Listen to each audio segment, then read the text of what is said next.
My name is Yosvany and I'm from Camagüey, Cuba. I'm a saxophonist, composer, educator, and I'm come from one of the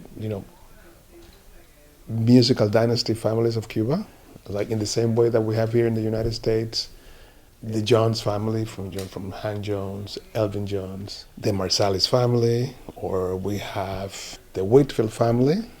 The Terry family is also one of the families in Cuba that has helped prevail and keep the musical traditions in Cuba alive in both sides of the family. So I think it's a privilege to be part of this family, and more than anything, it humbles you because it's not about you; it's about people that are after before you, and everything they did in order to to maintain and preserve the culture of Cuba. Well, we are today in the Samurai Hotel. Even though it's not a hotel, it's a recording studio. This is like one of the premier studios here in New York. We were fortunate that they were available for this section. The place itself is really comfortable for musicians. It's like once you are recording, you want to have this, you want to be in a space that is close to home, is close to performances, and is close to what you normally do. And so much of what comes out of a recording depends on the studio where you record. A lot of things have been going on here. We were fortunate to work with Mike Marziano, the recording engineer, someone that I've had the opportunity to record with him for many, many projects. We're recording here the music of the multidisciplinary play We Have Ide, that I composed the music for it, and written by my friend Paul Flores, directed by Rosalba Rolón, based also on the life of four characters, DJ ladies from Camagüey, the same province where I'm coming from, Ramon Alayo, a great dancer and choreographer from Santiago de Cuba, Paul Flores, a poet, a playwright, and actor, and many things, and myself. So the play is about their lives, their frustrations, and their accomplishment, and more than anything about the life of Afro-Cuban people within the United States, and also in their pursuit of getting their work being heard, but at the same time, immigrating into a country that is everything is new to them, and they have to create community, and they have to be part of that community, and they have to become who they are in this new place. So this is what the piece is about.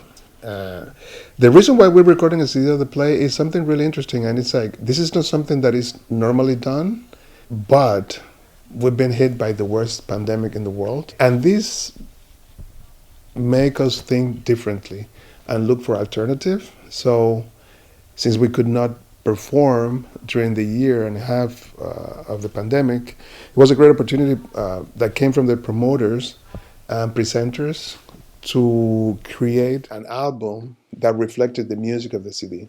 I think, for the people that have seen the play, and even for the people that have not seen it, it gave them a lot of insight because it gave them the insights of the characters, the music, the colors, the flavors, the smells of the different places that the play takes you when you are in a theater. If you could take both the island of Cuba and the United States, and you can put them inside of a CD, and then show that to people, that's what we're trying to capture here. Is all of that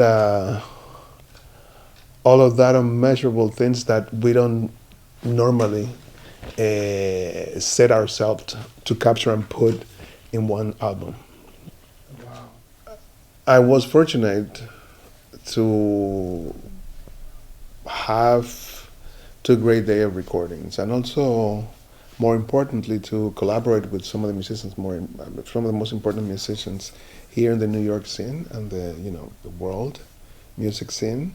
Part of the band was like Mark Whitfield on drums, a very young and talented drummer that also comes from a dynasty of a family which is a dynasty of musicians in the United States. Javier Santiago, we all call him Javi, also a great pianist, very talented, and a long-time collaborator, Matt Brewer on bass, who we met in New York and also had the opportunity to work with Gonzalo Rubalcaba and record with him and tour a lot extensively with him. Europe and the United States and Japan and all over the place. And Matt also have been part of my different iterations of my band. So he's someone that is very from his family. So and then also we have a special guest, the one and only Xiomara Laugar, one of Cuba's diva, that are still alive and that carries so much of that culture with any gesture that she does. So, once you have musicians like this, you have the perfect recipe for a great meal.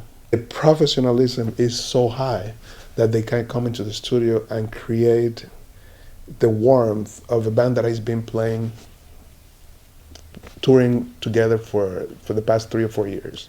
Well, we're living in a time when the CDs is almost becoming an old tradition. But we hope that this becomes a project that allows people to get to know more about the play, but also allow people to understand that interesting relationship between Cuba and the United States, with having these two places that have so much things in common, but they're often portrayed as separate. Now we know as musicians that our commonalities are bigger than our differences, especially since we have just the exact same past, from the Middle Passage and the slave trade to what is happening tonight nowadays. I hope that people are able to trace back all of our commonalities, and people are able to trace back that we are all just from the American continent, which is one, even though we're like south, north and south, but it's just one continent. I believe that this city has ire, and ire meaning the blessing of our ancestor, the blessing of our community, the positive energy that help us just like go through life and go through projects and do different things. But at the same time, it's the same energy that always have an opposite side, which is we know as osobo. It's like you need the balance.